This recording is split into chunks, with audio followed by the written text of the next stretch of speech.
வணக்கம், welcome to Dev food tech.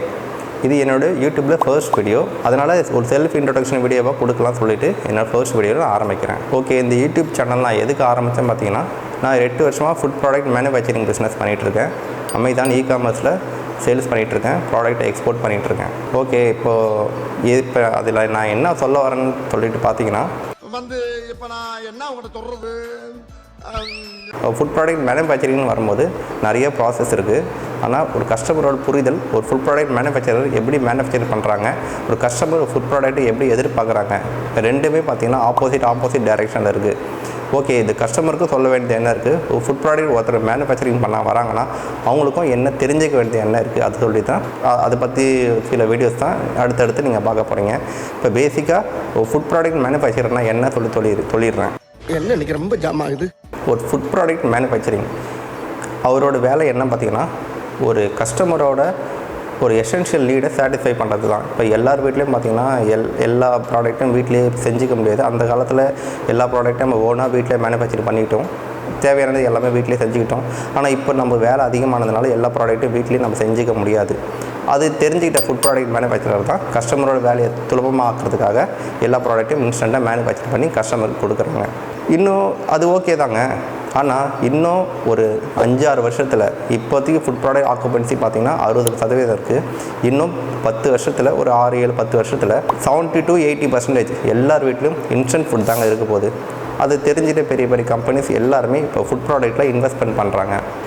Investment பண்ணிவிட்டு அவங்களுக்கும் இன்ஸ்டண்ட்டாக என்னென்ன ப்ராடக்ட் மேனுஃபேக்சரிங் பண்ணுறாங்களோ, இப்போ எந்த அளவுக்கு ஃபுட் கம்பெனி வந்து இன்வெஸ்ட்மெண்ட் பண்ணிவிட்டு அதிகமாகுதோ அந்த அளவுக்கு காம்படிஷன் ஆகும். இப்போது ஒரு ஃபுட் ப்ராடக்ட் மேனுஃபேக்சரர் அதுக்கு அவர் காம்படிஷன் இல்லைன்னா அவரால் ஒரு ஃபுட் ப்ராடக்ட் குவாலிட்டியாக கொடுக்க முடியும். ஏன்னா அதுக்கான விலையை அவர் நிர்ணயம் செஞ்சுக்க முடியும். இந்த விழாவிலே ஒன்றை மட்டும் மீண்டும் அது காம்படிஷன் அதிகமாக வரும்போது அவருக்கு அந்த ப்ராடக்டோட விலையை குறைக்கிறதுக்கு என்னெல்லாம் ஐடியா பண்ணணுமோ அதெல்லாம் பார்ப்பார். அதுக்கு ரா மெட்டீரியலோட குவாலிட்டி கம்மி பண்ணலாம், அப்படி இல்லைன்னா பேக்கேஜிங்கை ரொம்ப குவாலிட்டியாக டிசைன் பண்ணலாம், அப்படி இல்லைனா பேக்கேஜில் நியூட்ரிஷன் அதிகமாக இருக்க மாதிரி சில கெமிக்கல்ஸ் ஆட் பண்ணி ப்ராடக்ட்டை சேல்ஸ் பண்ணலாம். இது மூலமாக ப்ராடக்டோட சேல்ஸையும் கஸ்டமர் அட்ராக்டிவும் இடம் பெற முடியும். இதுதான் கஸ்டமரோட நீடாக பார்த்தீங்கன்னா, கஸ்டமர் நீடு அது இல்லை. கஸ்டமருக்கு தேவையான ஃபுட் ப்ராடக்ட் என்னென்னு பார்த்தீங்கன்னா, ஒரு கஸ்டமருக்கு தேவையான ஒரு இன்க்ரீடியன்ட் மட்டும்தான். ஒரு இன்க்ரீடியன்ட் அதில் எந்த அளவுக்கு நியூட்ரிஷன் இருக்கோ அதே அளவுக்கு நியூட்ரிஷன் தான் அது இன்க்ரீடியன்ட் யூஸ் பண்ணி வர ஃபுட் ப்ராடக்ட்லையும் கஸ்டமர் இருக்குது சொல்லிட்டு நம்புகிறாங்க. அதை தான் கஸ்டமரும் எதிர்பார்ப்பாங்க. ஆனால் ப்ராசஸிங்னு வரும்போது அதில் இருக்கிற இன்க்ரீடியண்ட்டில் இருக்கிற வைட்டமின்ஸ், மினரல்ஸ் எல்லாமே ஃபினிஷிங் குட் ப்ராடக்ட்ஸில் வருதான்னு கேட்டிங்கன்னா கண்டிப்பாக கிடையாதுங்க.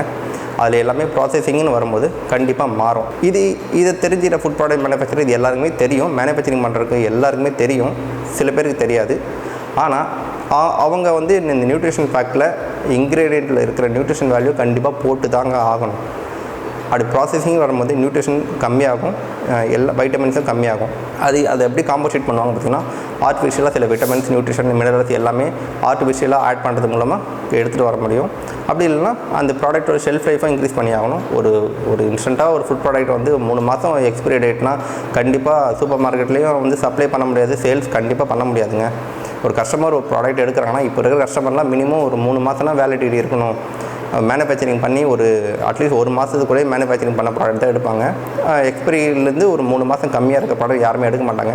அதுக்கு ப்ராடக்ட்டோட ஷெல்ஃப் லைஃப் இன்க்ரீஸ் பண்ணணும்னா ப்ரிசர்வேட்டிவ் கண்டிப்பாக தேவை. ட்ரை அண்ட் வெட் 2 விதமான ப்ராடக்ட் இருக்குது. ட்ரையில் அந்தளவுக்கு ப்ரிசர்வேட்டிவ் தேவைப்படாது. இதே ஒரு வெட்டான ப்ராடக்ட்டில் மேனுஃபேக்சரிங் பண்ணுறாங்கன்னா, எக்ஸாம்பிள் கிரேவியாக இருக்கட்டும், சம்திங் லைக் தட், வெட்டான ப்ராடக்ட்டில் ப்ரிசர்வேட்டிவ் கண்டிப்பாக அது இல்லாமல் மேனுஃபேக்சரிங் பண்ணவே முடியாதுங்க. கஸ்டமரோட தாட் என்னன்னா, ப்ரிசர்வேட்டிவ்னாலே ஒரு பேட்னு சொல்லிட்டு புரிஞ்சுட்டு இருக்காங்க. கண்டிப்பாக ப்ரிசர்வேட்டிவ் பேட் தாங்க. ஆனால் அது இல்லாமல் எந்த வித ஃபுட் ப்ராடக்ட் மேனுஃபேக்சரிங் பண்ண முடியாது. அதனால தாங்க இந்த யூடியூப் சேனலில் ஆரம்பித்தேன். ஒரு ஃபுட் ப்ராடக்ட் மேனுஃபேக்சருக்கும் கஸ்டமருக்கும் இருக்கிற ஒரு ரிலேஷன்ஷிப் பற்றி தான் நான் சொல்ல போகிறேன்.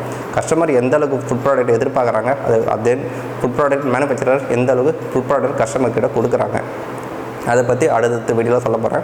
ப்ராடக்ட் ரிவ்யூ இருக்கும், எந்த ப்ராடக்ட் நல்லது, எந்த ப்ராடக்ட்டில் நியூட்ரிஷன் அதிகமாக இருக்குது, எல்லாமே உங்கள்கிட்ட ஒரு எக்ஸ்பெரிமெண்ட்டாக செஞ்சு காமிக்க போகிறேன். இன்க்ரீடியன்ட்னு பார்க்கும்போது அரிசியாக இருக்கட்டும், கோதுமையாக இருக்கட்டும், எந்த ஒரு இன்க்ரீடியண்ட்டாக இருக்கணும், அதில் அனாட்டமி பார்த்திங்கன்னா 3 விஷயம் தாங்க. Germ, endosperm and brand. இந்த 3 தாங்க எல்லா இதுலேயும் ஒரு காமனாக இருக்குது. இந்த 3 மட்டுமே ஒரு கஸ்டமர் இந்த 3 பற்றி நல்லா டீட்டெயிலாக தெரிஞ்சுக்கினா போதும். நீங்கள் ஒரு ஃபுட் ப்ராடக்ட் மேனுஃபேக்சர் பண்ணுறவங்க அவங்களால கிளைண்ட்ஸை ஏமாற்றவே முடியாது. ஒரு பளபளன்னு இருக்கிற இன்க்ரீடியண்ட்டையும் ஒரு அழுக்காக சுத்தம் கம்மியாக நல்ல விளைச்சல் இல்லாமல் இன்க்ரீடியண்ட்டும் ரெண்டுமே சேம் அனாட்டமி தாங்க. எல்லாத்துலேயும் ஜெர்ம் இருக்கும் அண்ட் பிராண்ட் அண்ட் எண்டோஸ்போம் எல்லாத்துலேயுமே இருக்குங்க. ஆனால் அதோட அளவு தாங்க மாறிப்படும். அதை பற்றி நீங்கள் தெரிஞ்ச வந்து நிறைய இருக்குது. அதை பற்றி அடுத்தடுத்த வீடியோவில் நம்ம பார்ப்போம்.